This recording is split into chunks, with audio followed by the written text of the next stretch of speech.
Hello दोस्तों science by Ghalib sir में आपका बहुत बहुत स्वागत है। लुसेंट सीरीज में हम लोग 23 लेक्चर ऑलरेडी कंप्लीट कर चुके हैं। ये 24वां लेक्चर है।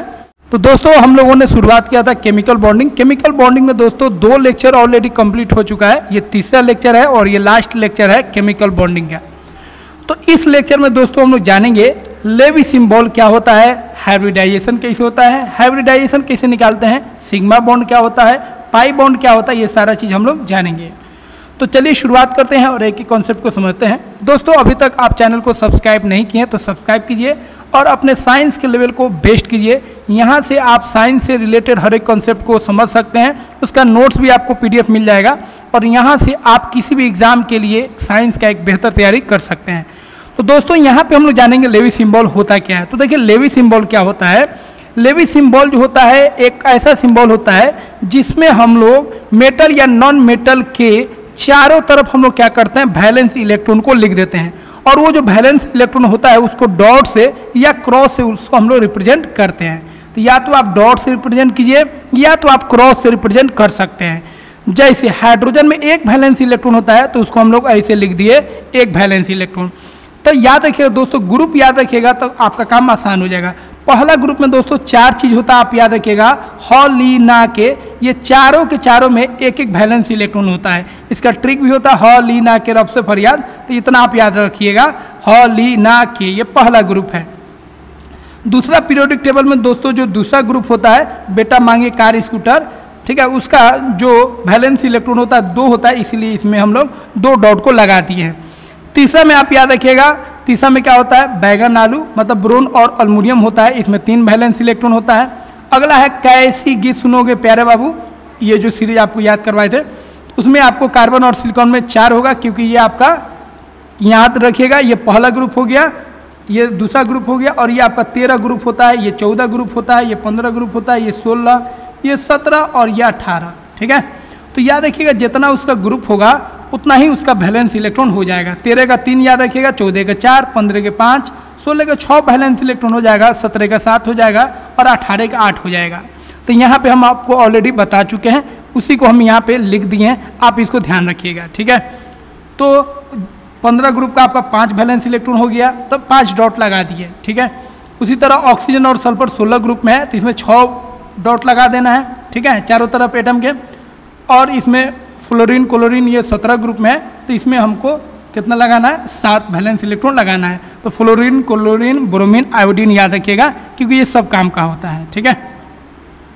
तो 17 ग्रुप आप याद रखिएगा। 17 ग्रुप में आपका कौन कौन आ जाएगा, फ्लोरीन क्लोरीन ब्रोमीन और आयोडीन ये सब आ जाएगा। फ्लोरीन क्लोरीन आएगा, ब्रोमीन भी आएगा और आयोडीन, ये सब के सब काम का होता है। इसमें 7 वैलेंस इलेक्ट्रॉन होता है।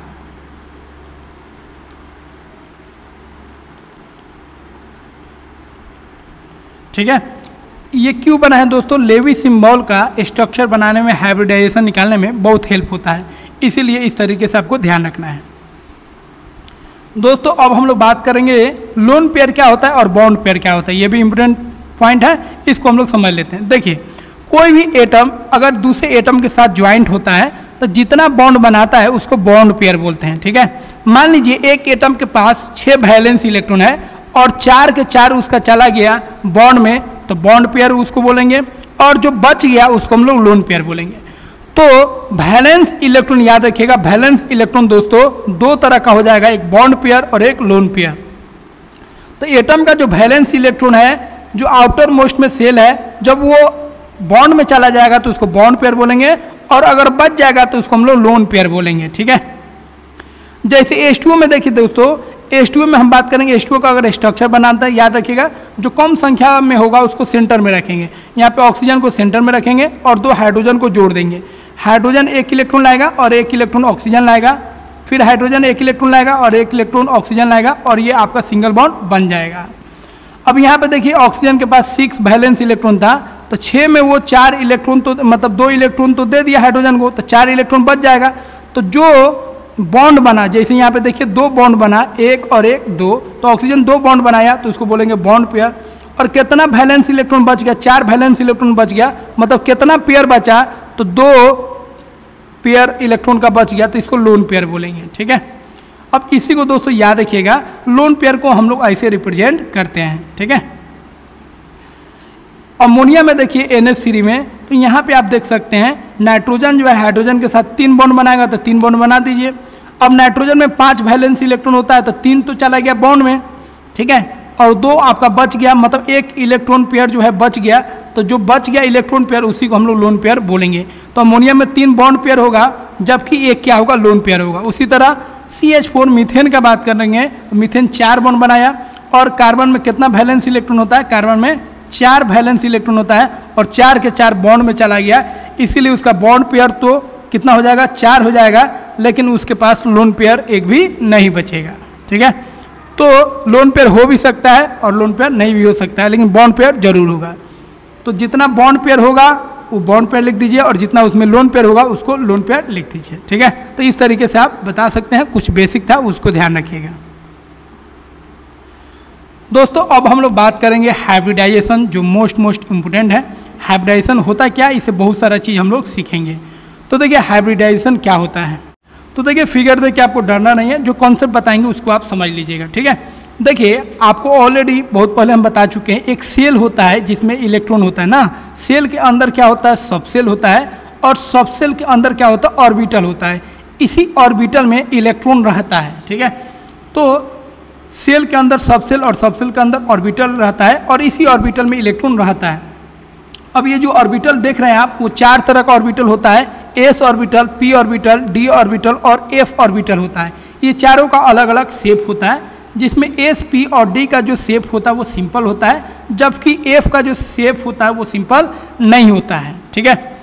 तो ये हो गया आपका S ऑर्बिटल, ये हो गया आपका P ऑर्बिटल, और ये हो गया आपका D ऑर्बिटल का शेप याद रखिएगा, शेप पे भी क्वेश्चन पूछ लेता है। S ऑर्बिटल का जो शेप होता है वो स्फेरिकल होता है। P ऑर्बिटल का जो शेप होता है डम्बल होता है, जिसे हम लोग जिम में जैसे डम्बल उठाते हैं उसी तरह का इसका शेप होता है, इसीलिए इसको डम्बल शेप बोलते हैं।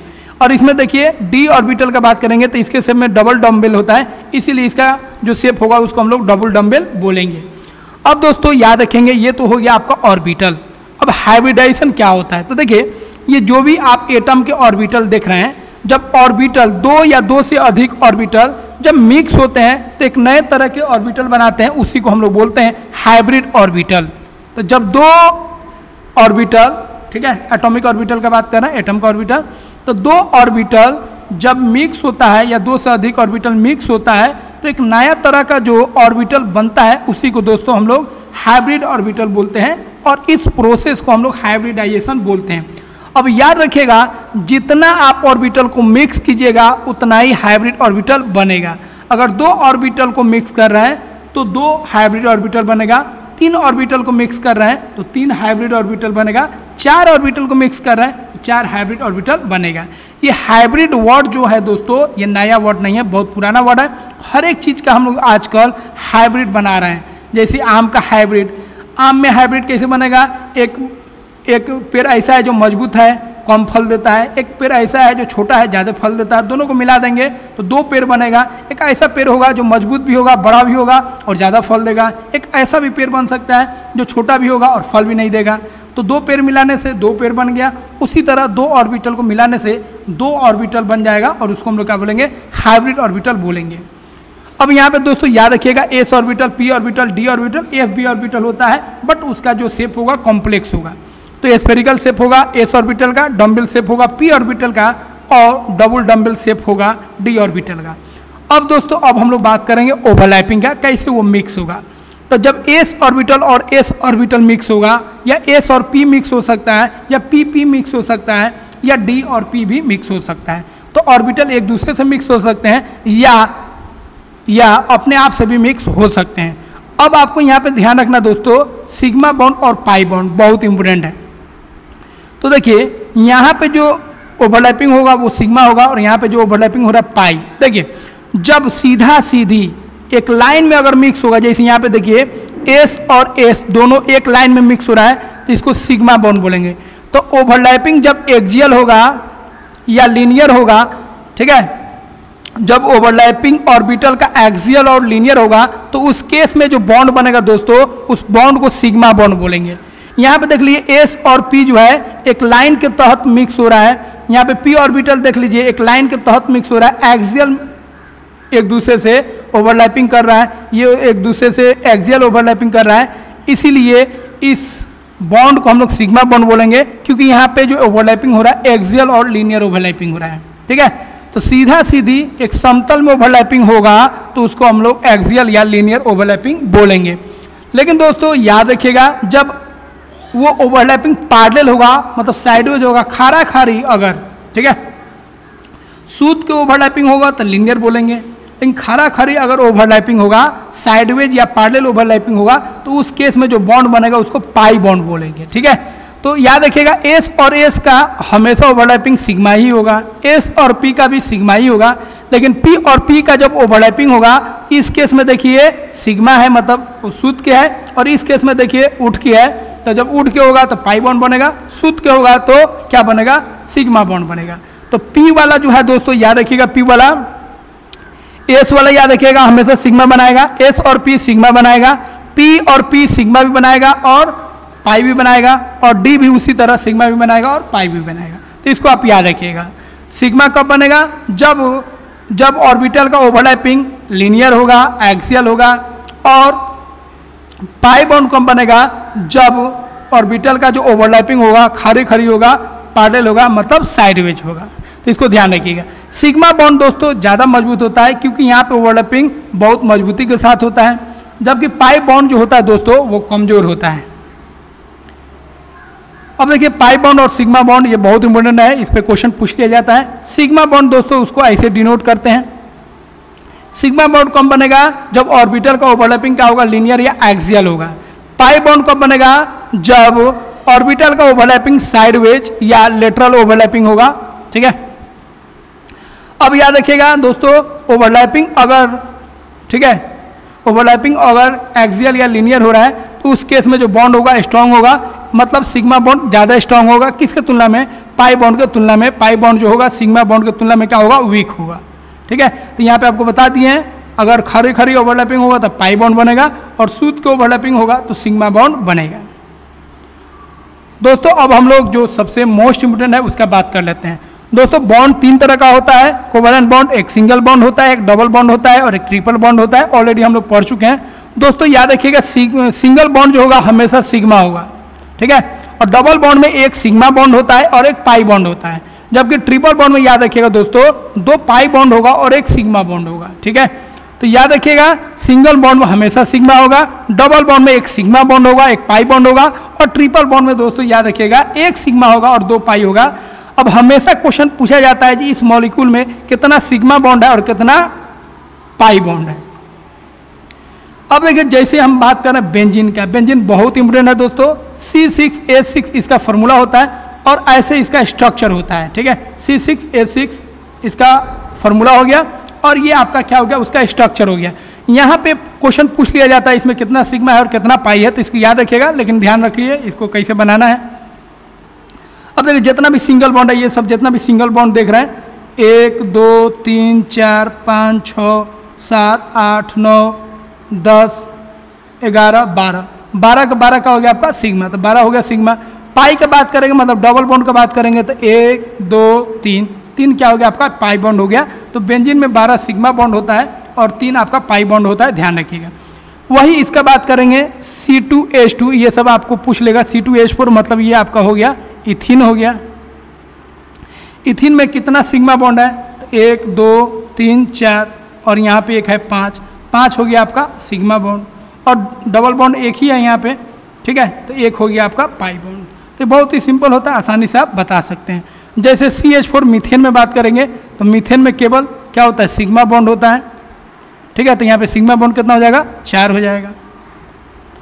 वही अगर इथेन का बात करेंगे तो इथेन का ज्योमेट्री बना लीजिए। इथेन का फॉर्मूला क्या होता है, C2H6।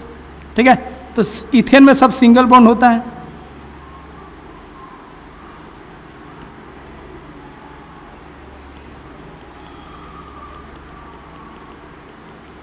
तो इस तरह बना लीजिएगा, हो जाएगा। तो 1 2 3 4 5 6 7, 7 यहाँ पे क्या हो जाएगा, सिग्मा बॉन्ड हो जाएगा। तो इस तरह आप आसानी से कैलकुलेट कर सकते हैं कितना सिग्मा बॉन्ड है और कितना पाई बॉन्ड है किसी भी मॉलिक्यूल में।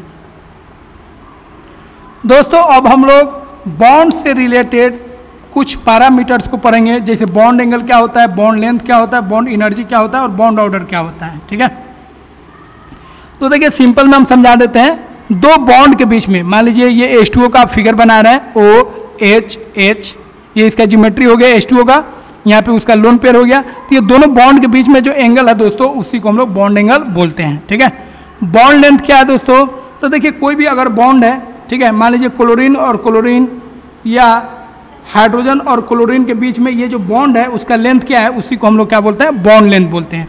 तो बॉन्ड लेंथ कैसे कैलकुलेट करेंगे, तो बॉन्ड लेंथ का डिफिनेशन क्या होता है, तो बॉन्ड लेंथ का मतलब होता है दो एटम के न्यूक्लियस के बीच का जो डिस्टेंस है दोस्तों, उसी को बॉन्ड लेंथ बोलते हैं। ठीक है, बॉन्ड एनर्जी क्या है दोस्तों, तो बॉन्ड को तोड़ने में जो एनर्जी लगता है उसी को हम लोग क्या बोलेंगे, बॉन्ड एनर्जी।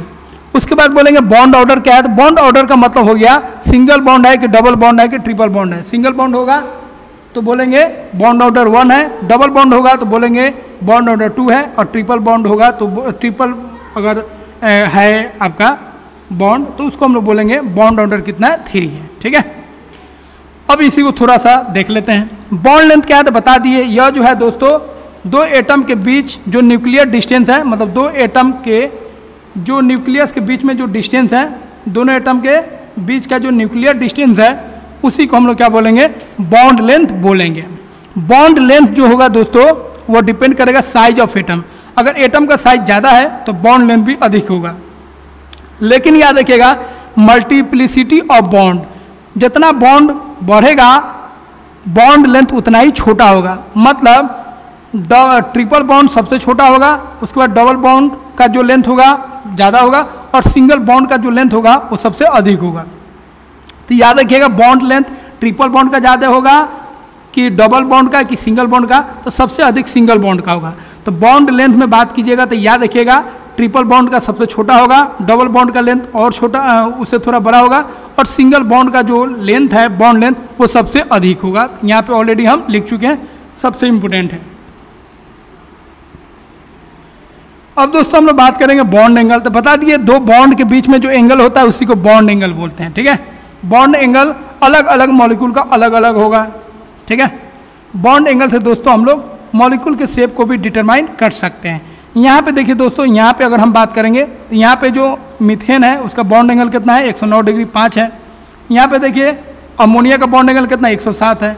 यहाँ पे देखिए बॉन्ड एंगल कितना है, 104.5 है। दोस्तों ये भी ध्यान रखिएगा, जितना लोन पेयर बढ़ेगा, यहाँ पे एक लोन पेयर है, यहाँ पे 2 लोन पेयर है, जितना लोन पेयर बढ़ेगा दोस्तों बॉन्ड एंगल उतना ही कम होगा, याद रखिएगा। तो नंबर ऑफ लोन पेयर अगर बढ़ेगा तो बॉन्ड एंगल क्या होगा, घटेगा, क्योंकि लोन पेयर जो होता है दोस्तों याद रखिएगा ये छुट्टा साढ़ होता है, मतलब ये छुट्टा इलेक्ट्रॉन होता है, और ये अस्थिर नहीं रहेगा और ये रिपल्सन करेगा, क्योंकि इलेक्ट्रॉन और इलेक्ट्रॉन के बीच में रिपल्सन होता है, और रिपल्सन होने के कारण ये एंगल को चापेगा और ये एंगल क्या होगा, छोटा हो जाएगा। अब दोस्तों बात करेंगे बॉन्ड एनर्जी या बॉन्ड इंथैल्पी क्या होता है। तो देखिए किसी भी बॉन्ड को तोड़ने में जो एनर्जी लगता है, उस बॉन्ड को तोड़ने में जो एनर्जी लगा उसी को हम लोग बोलेंगे बॉन्ड एनर्जी या बॉन्ड इंथैल्पी बोलते हैं। लेकिन हम लोग यहाँ पे एक मात्रा लेंगे कितना, 1 मोल। तो 1 मोल कोवेलेंट बॉन्ड को तोड़ने में जो एनर्जी लगता है उसी एनर्जी को बॉन्ड एनर्जी बोलते हैं। लेकिन ध्यान रहे जो एटम होना चाहिए दोस्तों वो गैसियस स्टेट में होना चाहिए।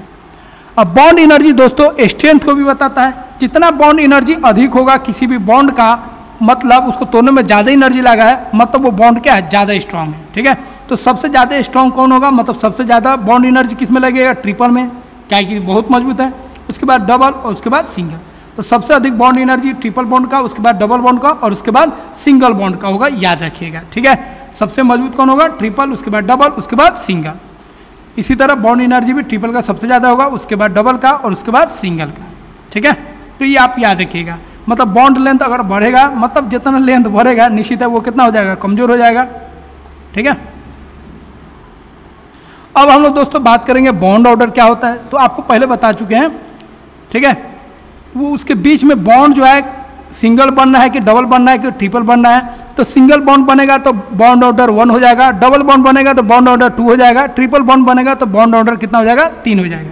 लेकिन बॉन्ड ऑर्डर को निकालने का एक और नियम होता है जिसमें दोस्तों बॉन्ड ऑर्डर जो है 0 भी हो सकता है और फ्रैक्शन में भी आ सकता है। ठीक है, तो याद रखिएगा बॉन्ड ऑर्डर 1, 2, 3 भी हो सकता है और वो फ्रैक्शन में भी आ सकता है, मतलब 1/2 भी आ सकता है। ठीक है, 2/3 भी आ सकता है, 2.5 भी आ सकता है, 3.5 भी आ सकता है। तो याद रखिएगा बॉन्ड ऑर्डर दोस्तों वो फ्रैक्शन भी हो सकता है। ठीक है, इंटीजर तो होगा ही, फ्रैक्शन भी हो सकता है। बॉन्ड ऑर्डर, ठीक है, बॉन्ड ऑर्डर किस पे डिपेंड करेगा? Bond enthalpy. बॉन्ड इंथैल्पी जितना ज़्यादा होगा बॉन्ड एनर्जी उसका उतना ही ज़्यादा होगा। ठीक है, तो बॉन्ड इंथैल्पी जितना ज़्यादा होगा बॉन्ड ऑर्डर उसका उतना ही ज़्यादा होगा। दोस्तों अब हम लोग बात करेंगे जहाँ से क्वेश्चन पूछा जाता है। देखिए हाइब्रिडाइजेशन अगर आप याद रखते हैं तो उसके मदद से आप किसी भी मॉलिक्यूल का शेप आसानी से बता सकते हैं। तो याद रखिएगा अगर नंबर 2 आया, कैसे नंबर 2 आएगा आगे आपको बताएंगे। 2 आएगा तो sp याद रखिएगा, 3 आएगा तो sp2 मतलब 1 गो s और 2 गो p, 4 आया तो 1 गो s 3 गो p ऑर्बिटल, 5 आया तो 1 गो s 1 गो p 3 होता है याद रखिएगा। उसके बाद d आ जाएगा, इसको याद रखिएगा। 6 होगा तो sp3 d2। ठीक है, 2 आएगा तो sp, ठीक है, 3 आएगा तो sp2, 4 आएगा तो sp3, 1 नहीं होता है याद रखिएगा, कहीं ऑर्बिटल मिलेगा तो 2 बनाएगा ऑर्बिटल, नया ऑर्बिटल। sp3 हो गया तो d, sp3 तो फिर d स्क्वायर कर दीजिएगा, sp3 d3 होता है, लेकिन आपको याद रखिएगा 5 को याद रखिएगा। ठीक है, 2, 3, 4, 5, 6 एक को छोड़कर। sp का दोस्तों याद रखिएगा लीनियर शेप होता है, sp2 का ट्रेगुलर प्लेनर होता है, sp3 का शेप टेट्राहेड्रल होता है, sp3d का जो शेप होता है ट्राइगोनल बाइपिरामिडल होता है और sp3d2 का ऑक्टाहेड्रल होता है। बहुत इंपॉर्टेंट है, इस पर बार बार क्वेश्चन पूछा जाता है। लीनियर शेप का मतलब हो गया एटम कुछ ऐसे होगा, एक बीच में सेंट्रल एटम होगा, एक इधर एटम होगा और एक इधर एटम होगा। ठीक है, जैसे कार्बन डाइऑक्साइड हो गया। ठीक है, ये लीनियर शेप का होता है CO। तो इसे निकाल लीजिएगा, आपको पता चल जाएगा, आगे आपको सिखाएंगे। ठीक है, उसी तरह ट्रेंगुलर प्लेनर में क्या होगा, ऐसे होगा, यहाँ पे एक एटम होगा, उससे 3 एटम जुड़ा होगा और ये शेप को हम लोग क्या बोलेंगे, ट्रेंगुलर प्लेनर। और इसके बीच में एंगल कितना होगा, 120 होगा। यहाँ पे एंगल कितना होगा, 180 होगा। टेट्राहेड्रल का बात करेंगे दोस्तों, टेट्राहेड्रल के बीच में जो एंगल होता है याद रखिएगा 109 डिग्री 5 मिनट होता है। ट्राइगोनल बाइपिरामिडल में 2 एंगल होगा दोस्तों, याद रखिएगा, ऐसे है शेप याद रखिएगा, ऐसे है। ट्रायंगल पहले बना दीजिए, एक ऊपर और एक नीचे, ये तीनों एक प्लेन में होगा। ठीक है, इसके बीच में जो एंगल होगा 120 होगा और ऊपर से ई वाला जो एंगल होगा वो 90 डिग्री होगा। ठीक है, तो एक ऊपर होगा, एक नीचे होगा और 3 जो होगा एक प्लेन में होगा। इसको हम लोग ट्राइगोनल बाइपिरामिडल बोलते हैं। ऑक्टाहेड्रल का बात करेंगे तो ऑक्टाहेड्रल में 4 जो होगा एक प्लेन में होगा। ठीक है, 1 हो गया, 2 हो गया, 3 हो गया, 4 हो गया, 4 हो गया एक प्लेन में, एक ऊपर होगा और एक नीचे होगा। इसको हम लोग ऑक्टाहेड्रल बोलते हैं। ठीक है, ऑक्टाहेड्रल में एक एंगल 90 वाला हो जाएगा और एक एंगल जो है ये वाला भी 4 हिस्सा में 360 को बांट दीजिए तो यहाँ पे भी 90 हो जाएगा। तो 90 एंगल होता है। तो इस शेप को आप याद रखिएगा, ये शेप बहुत ही इंपॉर्टेंट है, यहाँ से बहुत सारा क्वेश्चन बनता है। दोस्तों अब हम लोग बात करेंगे किसी भी मॉलिक्यूल का हम लोग हाइब्रिडाइजेशन और उसका शेप कैसे पता करेंगे। ठीक है, तो देखिए हाइब्रिडाइजेशन कैसे पता कीजिएगा, उसके लिए सिंपल नियम होता है, उसको जान लीजिए। देखिए हाइब्रिडाइजेशन किसी मॉलिक्यूल का निकालना है, किसी भी मॉलिक्यूल का, तो उसका वैलेंस इलेक्ट्रॉन और उसका सिंगल बॉन्ड को जोड़ दीजिए और उसका जो चार्ज है साइन के साथ, प्लस है तो प्लस, माइनस है तो माइनस लिख दीजिए और पूरा को जोड़ के दूसरे क्या कीजिए, भागा दे दीजिए, तो उसका हाइब्रिडाइजेशन आ जाएगा। अब याद रखना दोस्तों, सिंगल बॉन्ड सारा का सारा सिंगल बॉन्ड होगा, लेकिन जैसे ही ऑक्सीजन और सल्फर आएगा साइड एटम में तो ऑक्सीजन और सल्फर को हम काउंट नहीं करेंगे, क्योंकि ऑक्सीजन और सल्फर हमेशा डबल बॉन्ड बनाएगा। ठीक है, तो यहाँ पे याद रखिएगा, यहाँ पे आपको एक चीज़ का ध्यान रखना है, सेंट्रल एटम का वैलेंस इलेक्ट्रॉन। वैलेंस इलेक्ट्रॉन किसका चाहिए, सेंट्रल एटम। सेंट्रल एटम में कौन होगा, जिसका संख्या कम है, जिसका संख्या कम है वो सेंट्रल एटम होगा, वो बीच में होगा। और सिंगल बॉन्ड एस हो गया और क्यू हो गया आपका चार्ज। जैसे NH3 को निकालना है तो सबसे कम कौन है, नाइट्रोजन है, तो नाइट्रोजन बीच में होगा, तो नाइट्रोजन का वैलेंस इलेक्ट्रॉन कितना होता है, 5, तो 5 लिख दीजिए। उसके बाद कौ गो बॉन्ड बनाया, 3 गो, तो 3 लिख दीजिए। 5, 3, 8, कोई चार्ज नहीं है, 5, 3, 8/2 कितना हो गया, 4। और 4 का हम आपको ऊपर बता चुके हैं, 4 का क्या लिखेंगे, sp3, तो इसका हाइब्रिडाइजेशन कितना हो गया, sp3। ठीक है, CH4 कार्बन का वैलेंस इलेक्ट्रॉन 4 होता है और 4 को बॉन्ड बनाया, 4, 4, 8/2, 4 मतलब sp3।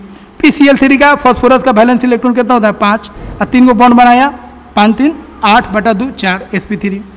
PCl5 का फॉस्फोरस का जो होता है वैलेंस इलेक्ट्रॉन 5 होता है, 5 को बॉन्ड बनाया, आधा करेंगे तो 5 आएगा, sp3d। H2O की बात करेंगे तो यहाँ पे देखिए, अब H2O में कौन सेंट्रल एटम में है, तो कम संख्या में कौन है, ऑक्सीजन।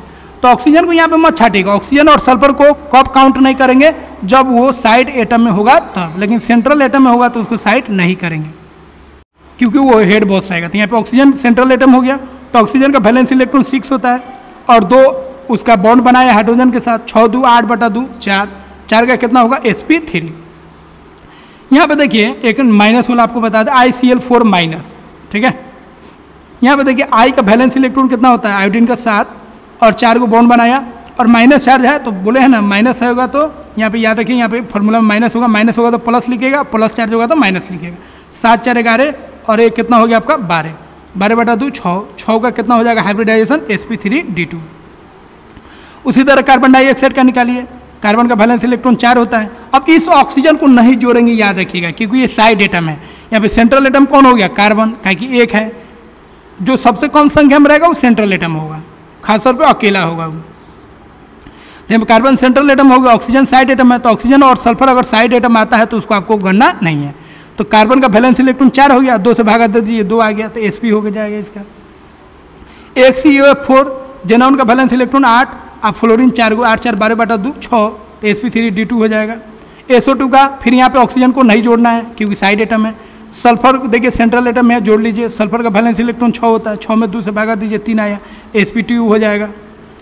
एक CO2F2, तो यहाँ पे देखिए फिर ऑक्सीजन को नहीं जोड़ना है कि साइड एटम है। जेनॉन का 8 हो गया और फ्लोरीन का हो गया 2, 6 8 2 10 बटा 2 5 आ गया, sp3d। एक CO2O2 को नहीं जोड़ना है क्योंकि ये साइड एटम में है। ऑक्सीजन और सल्फर जब भी साइड एटम में आएगा उसको नहीं जोड़ना है, सेंट्रल एटम में आएगा तो जोड़ लेना है। तो जेनॉन सेंट्रल एटम में अकेला है, तो ये इसका वैलेंस इलेक्ट्रॉन 8 आ गया, 8 बटा 2 कितना आ गया 4, 4 का कितना होगा sp3। उसी तरह NH4 का देख लीजिए, ये प्लस चार्ज है, तो नाइट्रोजन का वैलेंस इलेक्ट्रॉन 5 हो गया, को बॉन्ड बनाया 4 को, और प्लस चार्ज है तो माइनस करना है और माइनस चार्ज है तो प्लस कर लेना है। तो 5 4 9 और 1 गया 8, 8 बटा 2 कितना हो गया 4, इसका कितना हो गया हाइब्रिडाइजेशन sp3। तो दोस्तों आशा करते हैं यह वीडियो आपको काफ़ी अच्छा लगा होगा। दोस्तों अगर आप लुसेंट साइंस पढ़ रहे हैं तो उसका एक लेवल है, ठीक है, तो उस लेवल से अगर आप पढ़ना चाहते हैं तो उसके लिए थोड़ा सा आपको ज़्यादा मेहनत करना पड़ेगा, क्योंकि उस लेवल से आपको दोस्तों जितना PCS एग्जाम है, बहुत सारे एग्जाम में उस तरह का क्वेश्चन आता है, इसीलिए एक एक कॉन्सेप्ट को आप समझते जाइए। आशा करते हैं दोस्तों यह वीडियो आपको काफ़ी अच्छा लगा होगा, और जो चीज़ नहीं समझ में आया उसको आप कमेंट बॉक्स में बताइए, उसको दोबारा हम बताएंगे। और वीडियो को लाइक कीजिए, और चैनल को सब्सक्राइब नहीं किया दोस्तों, चैनल को सब्सक्राइब कीजिए, और टेलीग्राम चैनल से जुड़ जाइए, वहाँ से आपको हम PDF दे देंगे। मिलते हैं दोस्तों अगले वीडियो में। जय हिंद दोस्तों।